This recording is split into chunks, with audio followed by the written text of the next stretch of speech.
آقا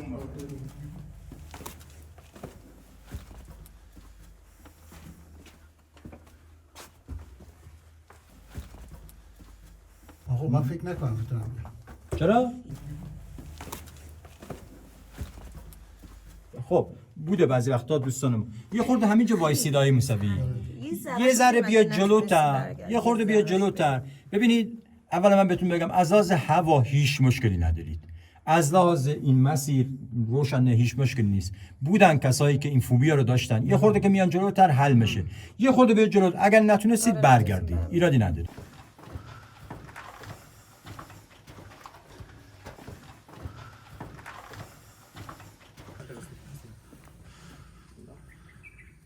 Welcome.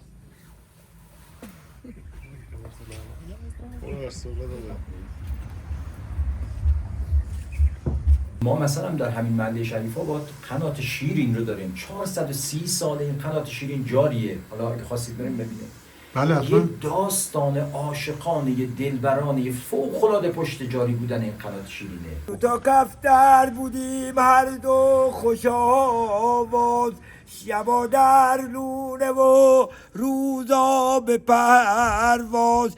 اونم خونه اژدهای ماه. یه اژدها هم داریم. اجدا؟ آره، حالا بالا رفتم من قصه‌شون بالا براتون تعریف میکنم. جالبه. آره، یه قصه افسانه یه اسطوره قدیمیه. این دیوار با شعار صلح جهانی، گردشگری جهانی، توسعه جهانی در بدن یک خانه تاریخی سلامت ایجاد شده.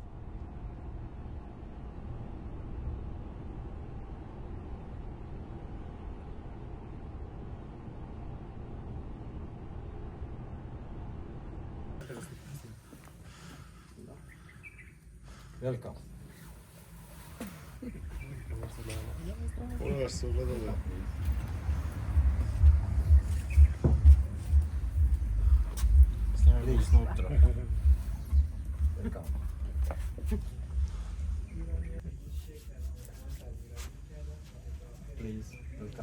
درود بر شما. درود بر شما. خیلی خوش حال شما اومدید. خوبه؟ به شریف آباد به. روشن کردی. سلامت خیلی خوش باشین. اومدید. بسیار عالی. به به بدم به بریشه. به. آره. خیلی هم خوشبو میشه. دست شما درد نکنه. درود بر شما. درود بر شما. بفرمایید. No stress, relax. Yes, yes. 3, 4. Stanis ibar vodo, kuda žuriš tako, kuda žuriš tako. I ja imam jade svoje, meni nije lako.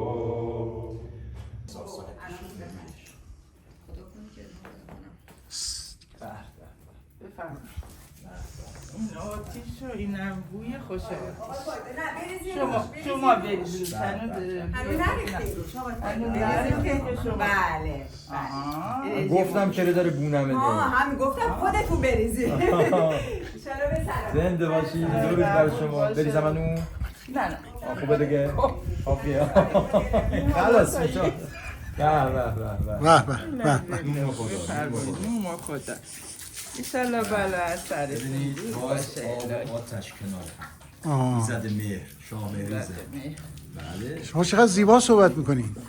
چقدر زیبا صحبت میکنین. به خدا نظر لطف شماست و خوبی خودتونه. ما زبون دری و بله. اصیل خودمونه. دری میشه درسته؟ بله. الان با خانم صحبت کردین دری. همین زرتشتی. لباس بعدن لحجه همه جا هم فرق میکنه. زبون همون دری و زرتشتیه. من تا شریف آباد مدرک کلونتر میدونم قاسم بله، آباد. لهجه فرق. همه لحجه ها فرق. بله طبیعتا هست اینطوری زبون چیز مثل دارن. زبان فارسی که اسبابون یا او رو میگن و ما. یعنی وقتی این صحبت رو من میشنوم به یه روایتی حقیقت بگم حسودی میکنم که چرا ما این زبان دری که مال ما بود چرا ادامه نده، چرا صحبت نکردیم، چرا ببین عزیز باید زبون مادری باشه که خوب آدم بلد بشه و درود بر شما، خیلی خوش آمدید به محل شریف آباد و مجموعه گردشگری سلامت.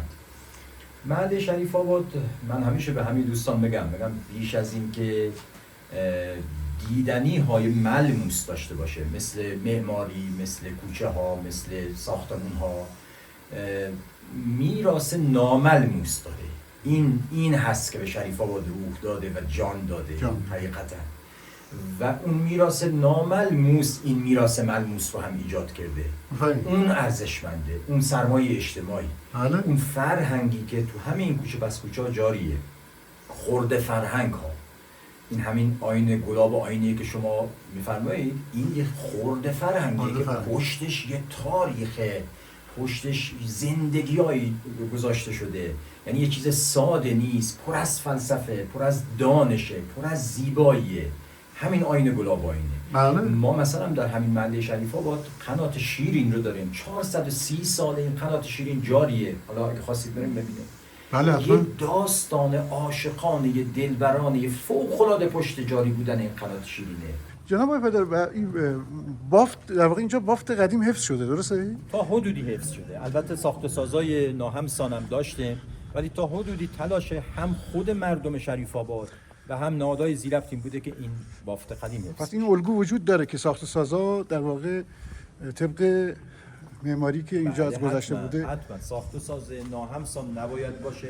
بله. اگر هم بوده سالیان گذشته بوده. ما الان اینم آبانبار گشتاسبه، آبانبار تاریخی گشتاسبه که مخزنش و تنورش و پشت شما فعلا دارید راه پلدار رو ببینید. اینجا خونه شادروان بلیوانیه که پدر بزرگ ایشون سالها رئیس انجمن زرتشتیان شریف آباد بودن. خود آقای شادروان بلیوانی سالها رئیس انجمن زرتشتیان شریف آباد بودن و الان هم همسرشون و خانواده‌شون همینجا زندگی میکنن. بسیار عالی. وقت مادر بزرگ من می‌خواستم اینو بهتون بگم. آره. دیروز و پیروز خیلی سخت. پیروز یه توری بچه‌های پزشکای تهران اومدن اونجا.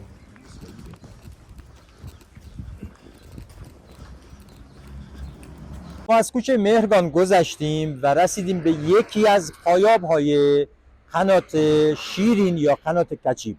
با هم بریم پایین، اونجا من داستان عاشقان این قنات رو من براتون تعریف کنم. بفرم. ببخشید اینجا خورده به هم ریخته.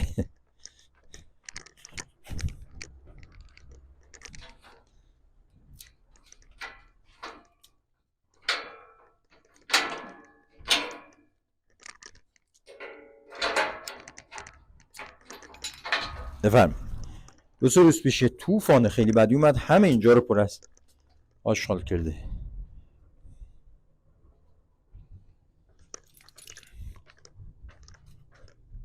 خب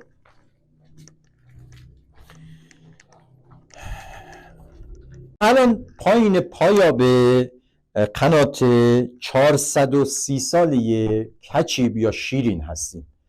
قنات شیرین شاید نسبت به قنات‌های دیگه‌ای که توی اردکان جاری هستن خیلی قدیمی تر یا تاریخی تر نباشه. ما قنات‌های 700 سال 800 سال هم داریم، اما زیبایی این قنات و اون چیزی که این قنات رو برای همه دلپسند کرده داستانیه که پشت کندن این قنات وجود داره.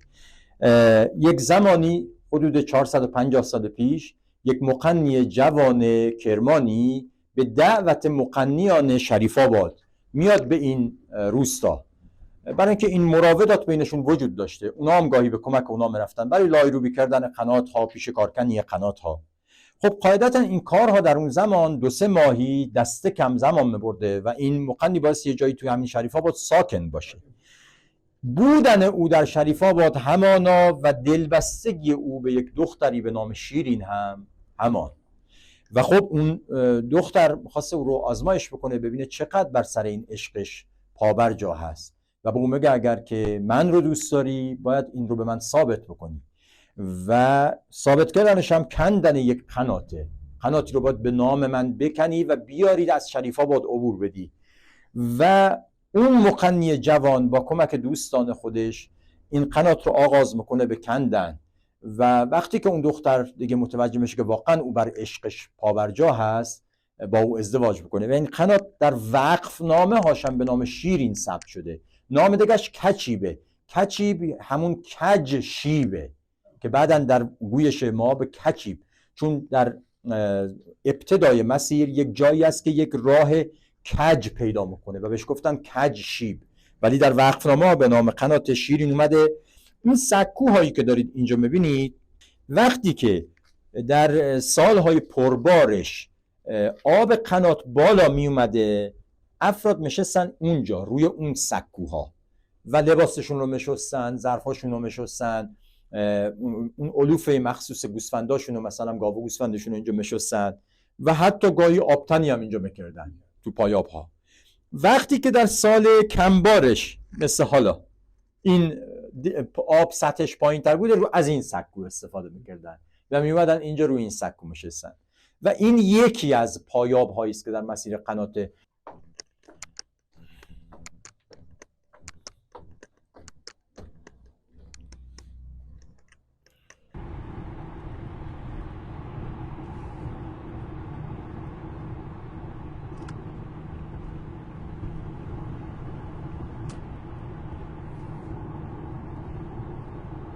بچه‌ها ایمان درود بر شما.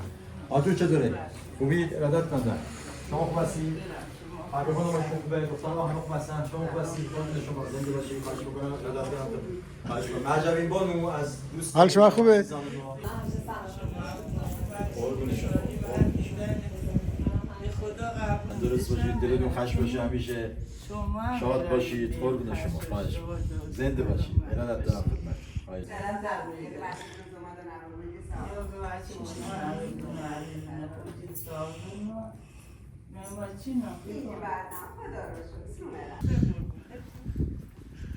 دست شما درد نکنه. من میتونم ببینم؟ توی جای شریف آباد و اردکان یک چیزی که در بافت تاریخی هموار مشترکه و همه میتونن ببینن، این بادگیرهای یک طرفه اردکانی است که به همین نام در فهرست میراث ملی ما در ایران ثبت شده. در جای بافت تاریخی اردکان و شریف آباد میتونید اینا رو ببینید، مثل پرچم هایی که بر فراز این بافت به اهتزاز در اومده. بادگیرهای یک طرفه اردکانی یه سری ویژگی هایی داره. ویژگی نخستی نشینه که همه این بادگیرها به سمت شمال ساخته شدن، یعنی روی این بادگیرها به سمت شماله. چرا این اتفاق افتاده؟ برای اینکه باد خنک غالب تابستان در گذشته از شمال میوزیده، به گویش محلی ما میگفتیم به شمال داره میاد. قنات ها و بادگیرها در کویر مکمل همدیگه هستند. چرا من این رو میگم؟ قنات آب رو از جای دیگه منتقل میکرده، میبرده به بالا دست اون منطقه کویری، در بالا دست کشتخان ها، باغ ها ایجاد بشده از آب قنات. بادی که غالب بوده میومده از روی کشتخان ها میگذشته، گرماش فیلتر میشده، گرد و غبارش فیلتر میشده، خنک و مطبوع میومده میرسیده به این بادگیرها و اینها با فشار این باد رو وارد قسمت تابستان یه خونه میکردن. بنابراین این قنات و بادگیر که دانش‌های بومی هستن توی مناطق کویری با هم همکاری میکردن بگونی. خب پس ویژگی نخستش اینه که همش سو به شماله. ویژگی دومش اینه که دهاناش فرده. شما هیچ بادگیری نبینید که دهانای زوج داشته باشه. پهن‌ترین بادگیر جهان در اردکانه. بادگیر 19 دهن یه خانه امام در محل چرخاب اردکانه. بلندترین بادگیر در یزد، پهن‌ترین بادگیر در اردکانه. چرا باید فرد باشه؟ اعداد یا شمارگان فرد در فرهنگ ایرانی خوشیمنن، شگون دارن. 3، 5، 7 اینها در شاهنامه فردوسی هم بارها به این اعداد و شمارگان برمیخوریم. و دوم این که یکی از ویژگی های معماری ایرانی قرینه سازیه.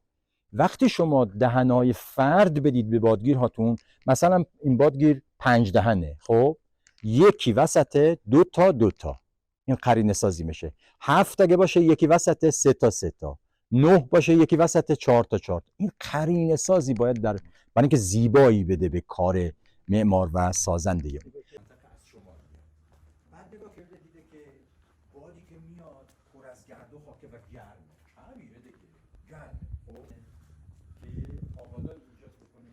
بعد چرا نمیاد اون کمربند سبز پسته‌زارهای 6000 هکتاری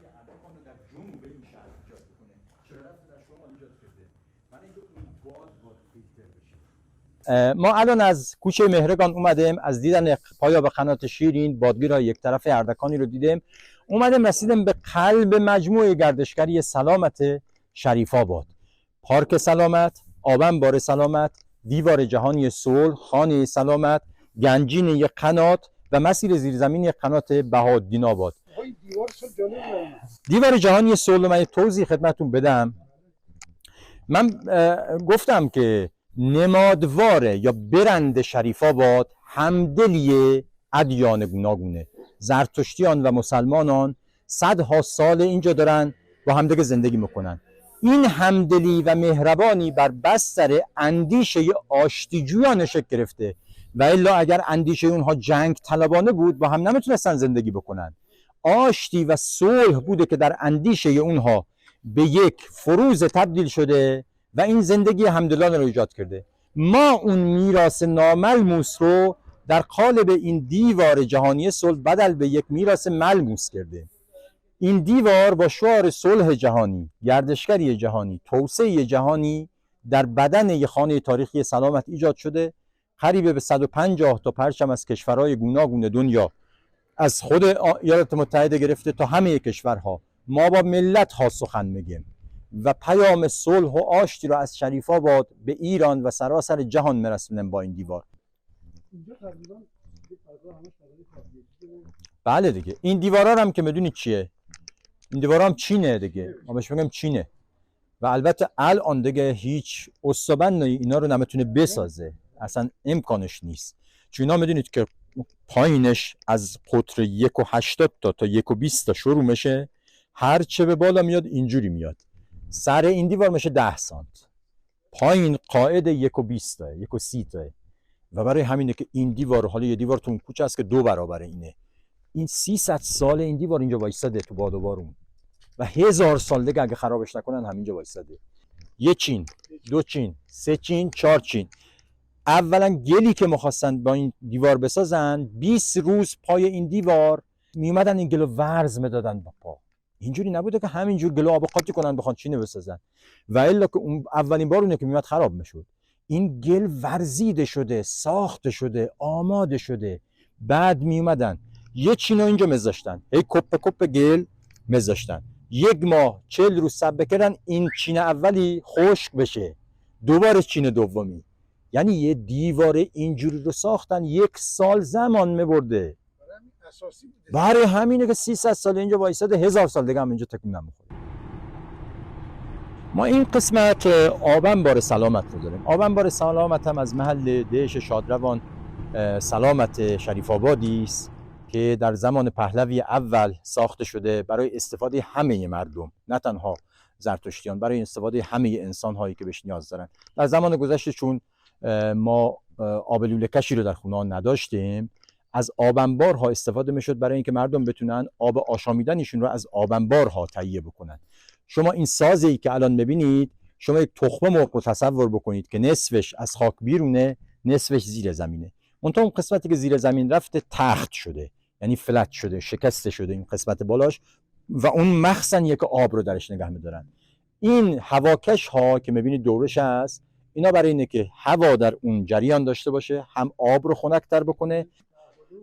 خب حالا این آبنبار رو دیدید، این قسمت پلای همون آبنباره که ما تبدیلش کردیم به گنجینه یک قنات سلامت.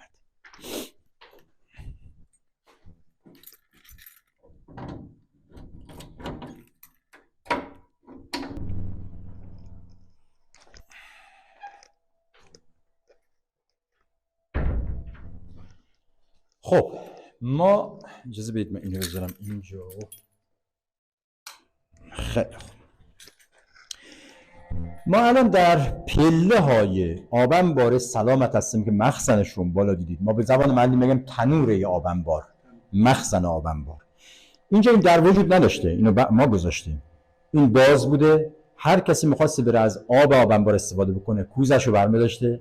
معمولا هم دخترها تو این محلات اردکان این کارو می‌کردن، چون پسرها روزا سر زمین کشاورزی بودن.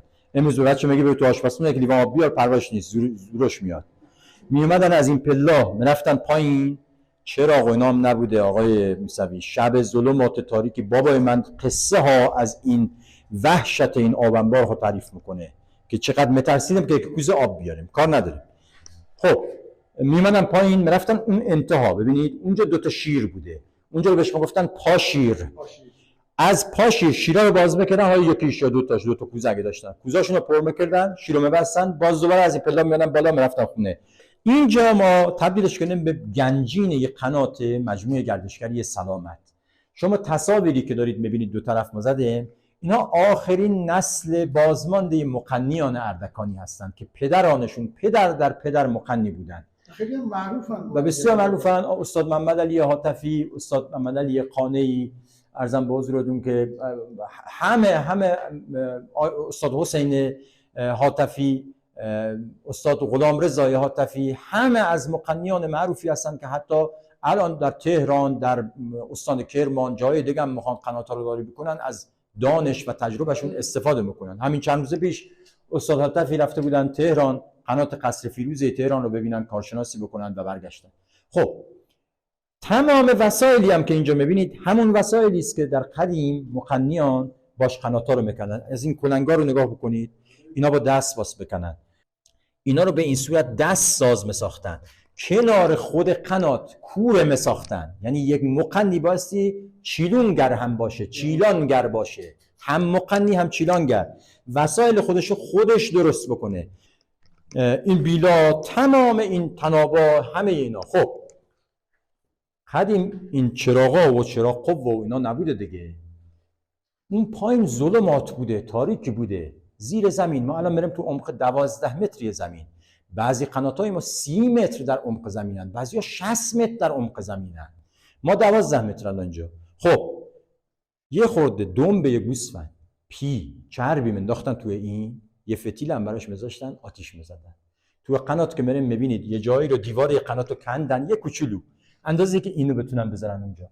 هر 10 متری، هر 5 متری یکی اینا رو گذاشته بودن، به اون اندازه‌ای که یه نور کم بهشون بده که از اون ظلمات اونجا خارج بشه. ضمن اینکه این یه وسیله ایمنی هم بوده. این آتیش که خاموش میشده، مقنی میفهمیده که گاز گرفته این قنات، فوری میمده بیرون، نگاه به این میکرده نباس خاموش بشه، مگر اونکه پیش تموم شده باشه. وگرنه اگر پی داشته و یهو خاموش میشده، چون پایین که باد نمیاد، میفهمیده که گاز زیاد شده و اکسیژن کم شده و این خاموش شده. این بهشون هشدارم میداده. لباس مقنی‌ها سراسرش سفیده، کلاه سفید، شلوار سفید، پیراهن سفید. چرا سفید؟ حالا یکی این که خب پایین تاریکه، شما برای اینکه بهتر دیده بشید در جای تاریک با رنگ روشن بپوشید. هیچ رنگی هم روشن‌تر از سفید نیست. این شاید یه دلیلش بوده. دومین دلیل اینه که ما در باورهای باستانی ایرانیمون ایزدی که نگاهبان آبهای روان هست، چشمه ها، جویبارها، رودخانه ها، قنات ها، ایزدبان آناهیتا است. ناهید اردوی سوره آناهیتا. ایزدبان آناهیتا رنگ ویژش رنگ سفیده، رنگ زندگیه، رنگ شادیه. اینه که ببینید تو عروسی ها ما لباس سفید میپوشن، موبدان زرتشتی هنوز سفید میپوشن. خب و یه چیزم که استاد فرمودن اینه که اگر خدای نکرده حادثه‌ای پیش اومد، قنات ریزش کرد، این لباس آخرتشونه. کفنی که در باور زرتشتیان هم سفیده، در باور ایرانیان هم سفید رنگه، مسلمانان هم سفید رنگه. آخری جناب خیلی دراماتیکه.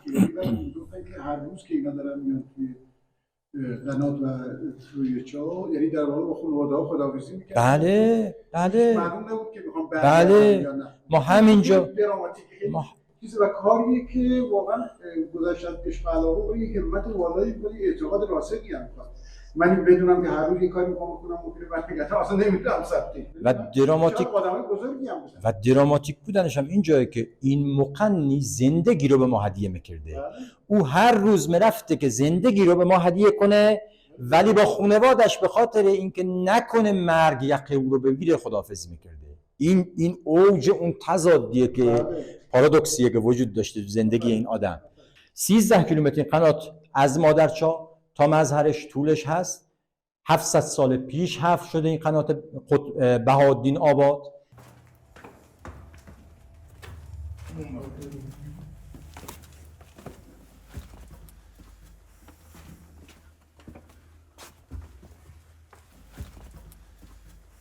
من فکر نکنم بتونم بیام. چرا؟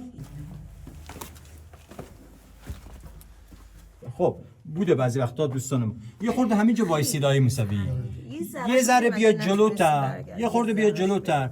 ببینید اولا من بهتون بگم از لحاظ هوا هیچ مشکلی ندارید، از لحاظ این مسیر روشنه هیچ مشکلی نیست. بودن کسایی که این فوبیا رو داشتن، یه خورده که میان جلوتر حل میشه، یه خورده بیا جلو، اگر نتونستید برگردید، ایرادی نداره. ما هیچ وقت مشکلی نداشتیم. ببینید ما اینجا رو هم پهن ترش کردیم هم ارتفاعشو بالاتر بردیم. وقتی شما وارد اون قسمتی که گفتم ترون قنات میشید، آب داره از جداره ها، از کف و حتی از سقف قناتگاهی مریزه. این تمام این فضا داره به شما آبدهی رو انجام بده و این کانال داره آب رو هدایت میکنه به اون سمت مظهر قنات یا جایی که میخواد اون کشتخان یا اون زندگی یا اون تمدن ایجاد میشده. بنابراین میبینید که چقدر سخت بوده این کار و چقدر تلاش میکردم. یکم دیگه بیاد جلوتر، من یه راه فرعی بهتون نشون بدم، اونم جالبه. همینجاست. 3 متر جلوتره آقای موسوی. 3 متر دیگه شما بیاید. اینجا.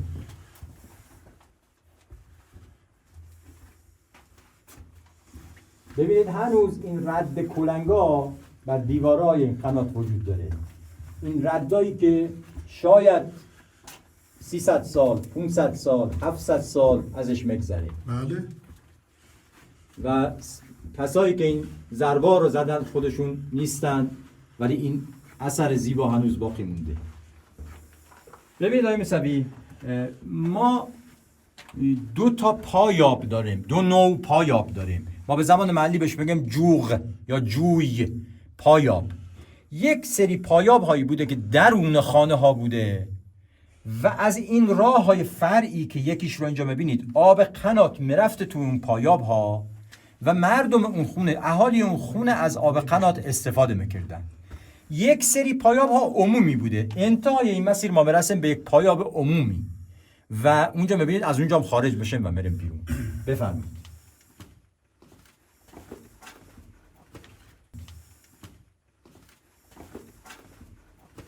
آقای موسوی، اون چراغ پیش‌سوزا رو بهتون گفتم. از اینم بگیریم.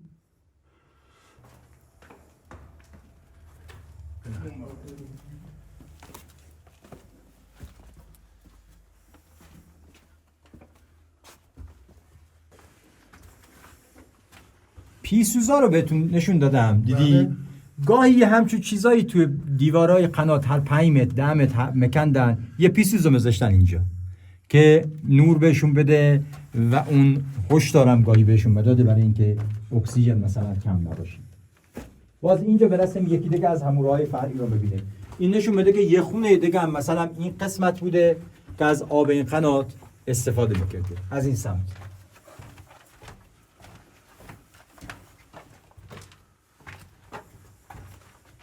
گفتم هر 50 متری یه چاه مکندن دریچه‌ای بوده برای اینکه هوا کش بشه، نورگیری باشه و خاک اونجا رو بیرون ببرن. این یکی از هموناه. نگاه کنید که الان بالاش آسفالت شده و کوچه. آره. بفرمایید عزیزم. زخم کلنگ روی دیوار.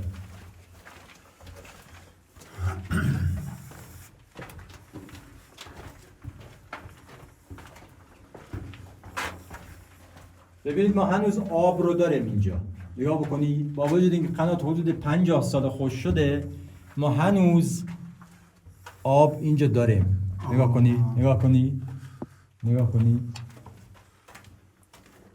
الان اینجا پهن شده، درست؟ بله، شما قنات اصلی رو اصلا باید اینجوری توش را برید و خمیده و تازه آبم تا کمرتون هست و کارم باید بکنید توش. حالا ببینید چه رنجی میکشیدن، زحمتی میکشیدن. باز این یکی دیگه از همون هواکشا و دریچه هاست. ما نصف مسیر رو اومده. از اینجا که رد بشیم دیگه میرسیم به یعنی بگم که نگران نباشید.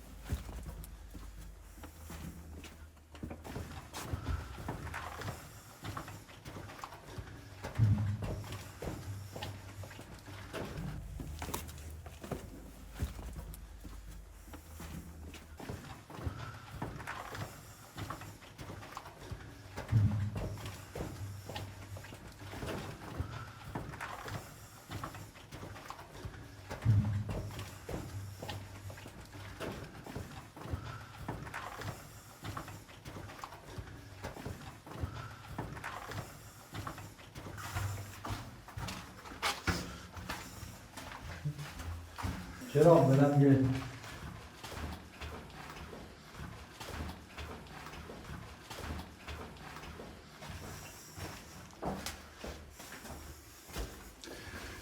طولش گفتین چقدر جناب؟ 200 متر 200 متر. این قسمت کل قنات 13 کیلومتر.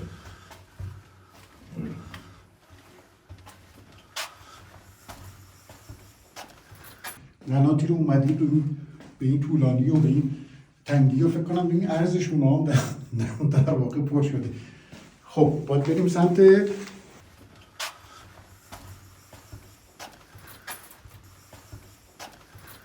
ما رسیدیم به قسمتی که پایابه. ببینید من گفتم یه سری پایابای شخصی توی خونه ها بوده، بعضی خونه ها پایاب نداشته، بنابراین توی مثلا هر 2 تا کوچه 3 تا کوچه یه پایاب عمومی بزدن.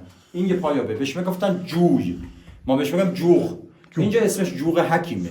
ما جوغ شیرا اسب داریم، جوغ مهر داریم، جوغ خدا داد داریم، جوغ حکیم داریم توی محله و هر کدوم یه اسمی داره. اینا برای استفاده اهالی محل، عموم مردم بوده. کسایی که تو خونه هاشون جوغ نداشتن، پایاب نداشتن، می اومدن از این پلا پایین که قسمتش هم البته ما بازسازی کردیم، پلای اصلیش اینا بوده، می اومدن اینجا آب قنات که به اینجا میرسید حالتی حوض چمه شده و میرفت این طرف. ببینید اینجا یه صخری میشده. آره یه حوضچه و اینا سکوهاییه که میشستن مردم و لباسشون رو میشستن، ظرفشون رو میشستن، گاهی حتی آبتنی میکردن اینجا. اونم خونه اژدهای ماه. یه اژدها هم داره. اژدها؟ آره حالا بالا رفته من قصه‌شون بالا براتون تعریف میکنم. جالبه. آره یه قصه افسانه یه اسطوره یه قدیمیه. خب این مسیر میره درست از زیر آتشکده شاورهرام رد میشه که حالا فاز بعدیش رو ما قرار آماده بکنیم از زیر. حالا اینو خاطرتون باشه که آب از زیر آتشکده رد میشه. دم آتشکده بیشتر براتون توضیح بدم. یه پیوندیه بین آب و آتش تو آیین مزدی هستن. بله. خب بریم بالا که من اونجا داستان اسطوره اژدهای جوی حکیم رو هم براتون تعریف کنم. بله بفرمایید. از سمت راست حرکت کنید. از سمت راست. کیپ رایت. آره.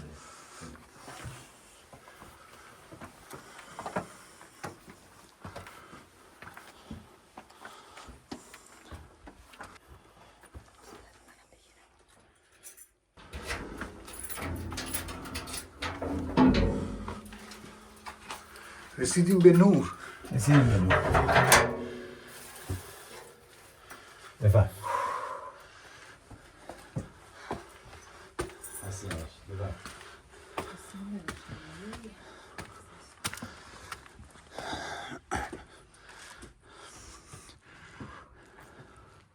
خب اما داستان اژدهای جوی حکیم چیه؟ اینا اسطوره ها، باورهای کهن مردم که بیشتر سرچشمه در شاید کامیابی ها و ناکامی های مردم داشته و اینکه شاید مردم می‌خواستن با این اسطوره ها ناکامی هاشون رو به کامیابی بدل بکنن از گذشته‌های خیلی دور. بسیار عالی. مردم شریف ها باورشون این هست که همون جایی که وایسادن و عکس گرفتن یک اژدهای اونجا در بنده، در قل و زنجیره، اونو بستنش اونجا. برای اینکه بدونیم این اژدها ریشه در کدام نگرش داره، در چه باوری داره، باید به شاهنامه فردوسی رجوع بکنیم. ضحاک در شاهنامه فردوسی نمادواری همه زشتی ها و بدی ها و پلیدی هاست. همه پلیدی ها در وجود او جمع شده. واژه ضحاک که یک واژه تازیه، عربیه، وقتی میاد به پارسی فرگشتش میشه اژیدهاک در اوستا، در پارسی اژدها. این اژدها همون ضحاکه، نمادواری همه پلیدی هاست. مردم شریف آباد بر مبنای اون اندیشه نیک، گفتار نیک و کردار نیک نمادواری همه زشتی ها و بدی ها رو اینجا به بند کشیدن. اما چرا این پایین؟ چرا کنار آب قنات؟ برای اینکه باز در اسطوره های ما در برابر هر کدام از ایزدانی که نگاهبان بخشی از هستی هستند دیو هایی هم قرار دارند. ایزدان دیو ها، اهورا اهریمن قرار دارند. ایزد باران ایزد تشتر هست، ایزدبانوی آبهای روان ایزدبانوی آناهیتا هست. در برابر اینها دیو اپوش و دیو اژیدهاک قرار داره. اژیدهاک دیو خوشسالیه دیو خوشسالی رو کنار آب روان به بند کشیده بودن. و حالا اینجا رو داشته باشی، این اژدها آروم نمیشینه. این اژدها در طول سال تلاش میکنه قل و زنجیرها رو باز بکنه، بیاد بیرون، به زیبایی ها، به نیکی ها آسیب برسونه. باید چه کار بکنن که این همینجور در بند بمونه؟ اواخر فروردین ماه هر سال که هنوز همین آیین برگزار میشه، مردم شریف آباد و بیشتر زرتشتیان شریف آباد که این آیین ویژه زرتشتیان شریف آباد هم هست، هیچ کدام از زرتشتیان در هیچ نقطه جهان این آیین رو برگزار نمیکنن. این ویژه شریف آباده. جشنی میگیرن به نام جشن هیرمبا یا به گویش محلی هیرمبو. هیرمبا. هیر آتش، فروزی آتش. مال من، آتش من، باد، فروزان باد. البته در این که این حتما این معنی رو بده پژوهشگران بر سرش اختلاف دارن، اما یکی از اون چیزایی که حد زدن معنای این باشه اینه. خب از خانواده‌های درجه 1 شریف آبادی. مهربانو کشور، مهربان سهراب. تو گویش ایرانی‌ها آقا و خانم ما نداریم دیگه، مهربانو و مهربان داریم، یا مهربانو و مردان. بله بنش. این کشوربانو مثل مادر خود من، فوق‌العاده مهربون، خوب، برای اینکه یه همسر خوبی مثل آقا سهراب داره. درجه 1. قربونتون برم، زنده باشی. قربون شما، زنده باشی. قربون شما، زنده باشی. خدا نگهدارتون. خوب و خوش باشی. خدا نگهدارتون. به سلامت. قربان شما. خداحافظ. خدا نگهدارتون. خداحافظ. یه آتش، هیمه بزرگی از آتش اینجا فروزان میشد. مردم گرد تا گرد این آتش وای میسادن، اوستا مخوندن، به درگاه یزدان نیایش میکردن، آذر نیایش رو مخوندن به درگاه یزدان. اون آتش باعث میشه که دوباره قل و زنجیرای این اژدها ذوب بشه، در هم تنیده بشه و اون اژدهای نمادواری همه بدی ها یک سال دیگه این پایین بمونه. نکته جالب ماجرا اینه که اینجا، این ساختمان اینجا نیایشگاه شاه مهری زده، نیایشگاه ایزد مهره. ایزد مهر همزمان ایزد آب و آتش هست. آب در پایین، آتش در بالا. و ایزد مهر، نیایشگاه ایزد مهر. ببینید چقدر اینا پیوند داره. این داستان اسطوره‌ای نشان دهنده جان نیکندیش مردمان شریف آباده، مردمانی که تلاش میکنن بدی ها رو همیشه در بند نگه بدارن، بر بستر نیایش به درگاه خدا و شادمانی این نیکی ها رو گسترش بدن و بدی ها همیشه در بند باشن. بعد شما الان مسئولیت این کارا به عهده شماست و اصلا به خانم چی میشه گفت؟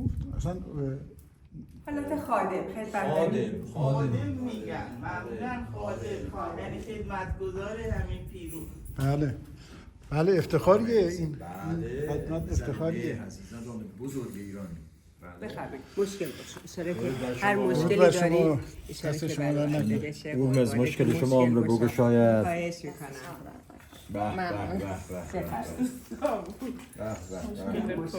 مشکل کار خودی رو اینا هم آجور مشکلی گشاست. بله، هم آجور مشکلی گشاست. اینا قصه خونده و دعا خونده هم هست. جالبش اینجاست. دست شما رو قصه پیرخوار کم بخون. بله. نشستم کنارش. وقت همین چاقت رو به سرش وامه که همه که بزن و روی این هی دست میکشید و قصه نخود مشکل باشه بخون. کجا رفتن یادم آمده؟ اینا کجا رفتن؟ والا ما با دلمون تنگ شده براشون.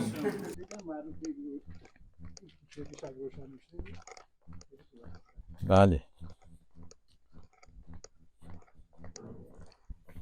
اون گنبدی که اونجا میبینید آتشکده شاورهرامی زده و اون یکی جایگاهی است که در گذشت آتش باستانی کاریان یا آذرفرنبق اونجا نگهداری میشده. الان با اونجا میگن نیایشگاه شاه آذرخرو. با هم بریم از نزدیک اونجا رو ببینیم.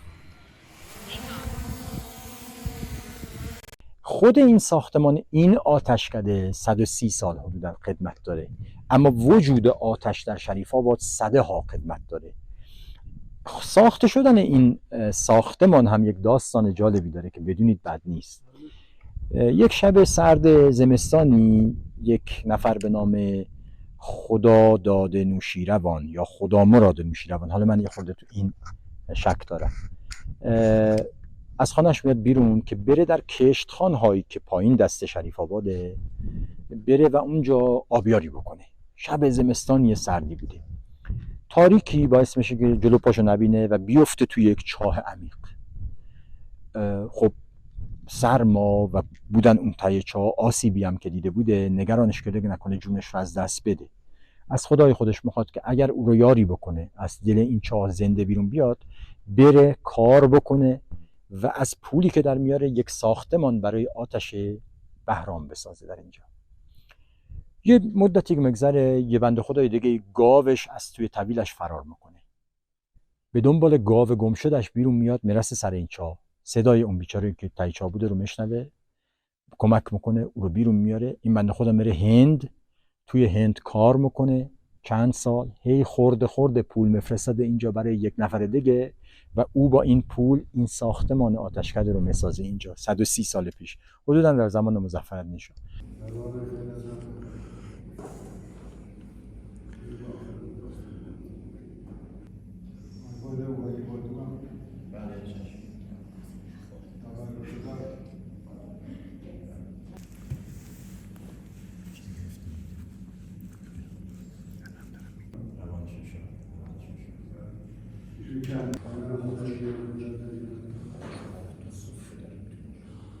استاد غلامرضا حاتفی که از اساتید به نام حفر قنات و مقنیان به نام ایران من میتونم بگم استانی از هستن، پدر در پدر نیاکان ایشون هم کارشون همین بوده. متولد 1336 ماشاءالله. حدود 52 ساله، 3 سال من قنات کار میکنم و تا امروز عمق 40 متری قنات شیرین شهرستان اردکان کار میکردم. آفرین. پدرم، دایا، عمو، همه فامیل ما مقنی بودن، ولی ما متاسفانه چند نفریگی هستیم الان دیگه باقی مونده و قنات کار میکنیم.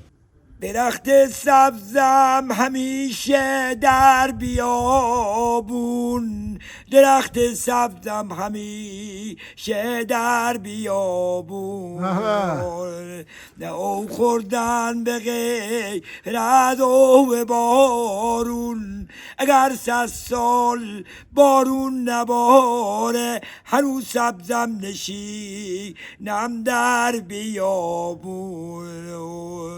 2-3 روزه که بوی گل نیومد، صدای چکچک بلبل نیومد، بری در باغبون گل بپرسی چرا بلبل به سید گل نیومد، چرا بلبل به سید گل نیومد. تا کفتر بودیم هر دو خوش آواز، شبا در لونه و روزا به پرواز، الهی خیر نبی نه مرد سیاد که همتای مرو برده به شیراز، که همتای مرو برده به شیراز. هر روز استاد کار هستم، برادرم هم میاد، پسرم هم میاد در کنار قنات کار میکنه. روزهای اول که میخواستی بری ترس داشتی؟ ترس خیلی داشتم، اصلا دیگه هرچی بگی ترس داشتم، میترسیدم. تو تاریکی قنات، تو مثلا کلاغنگه داشت پیش کار میکندم میترسیدم، پیش مار میترسیدم، ولی حال خدا را شکر که از مار خونم میترسم، مارم میگیرم. مار الان شما میترسه؟ مار میگیرم، ماری ترس. آفرین، مار میگیرم، احساس ترس ندارم، تنها یا قنات کار میکنم. اگر اینجا تا مثلا 7-10 کیلومتر رو که قنات با بدوم، تنهایی میدوم بدونی که مثل رو زمین داره کار میکنم، همین رو پایین تنهایی کار میکنم. اوسا از اردکان میره توی مسیر قنات میبود میه بیرون. نه بابا، تنهایی. تعریف. سفید مرغی بودم در شاخ پسته، فلک سنگم زده بالم شکسته، فلک سنگم نزن بالی ندارم، غبار بی کسی روم نشسته، غبار بی کسی روم نشسته. اردکان رباط پشت بادم داره بله. شعر رباط پشت بادم من مخوندم اینجا آقایه چی واقع شفتال مخونم آی دل من و دل من و دل من رباط پشت با منزل من اگر یک شو بخوا بی منزل من دل تو میشوه مثل دل من آی ستاره آسمون نقش زمینه ستاره آسمون نقش زمینه خودم انگوشتر و یارم نگینه خداوندا نگه داره نگین باش که یار اول و آخر همینه ارا دختر چمو یه ریزه داری ارا دختر چمو یه ریزه داری کلید باغ شفتالو تو داری اگر شفتالو باغت رسیده دو تا برفس بگو جای تو خواه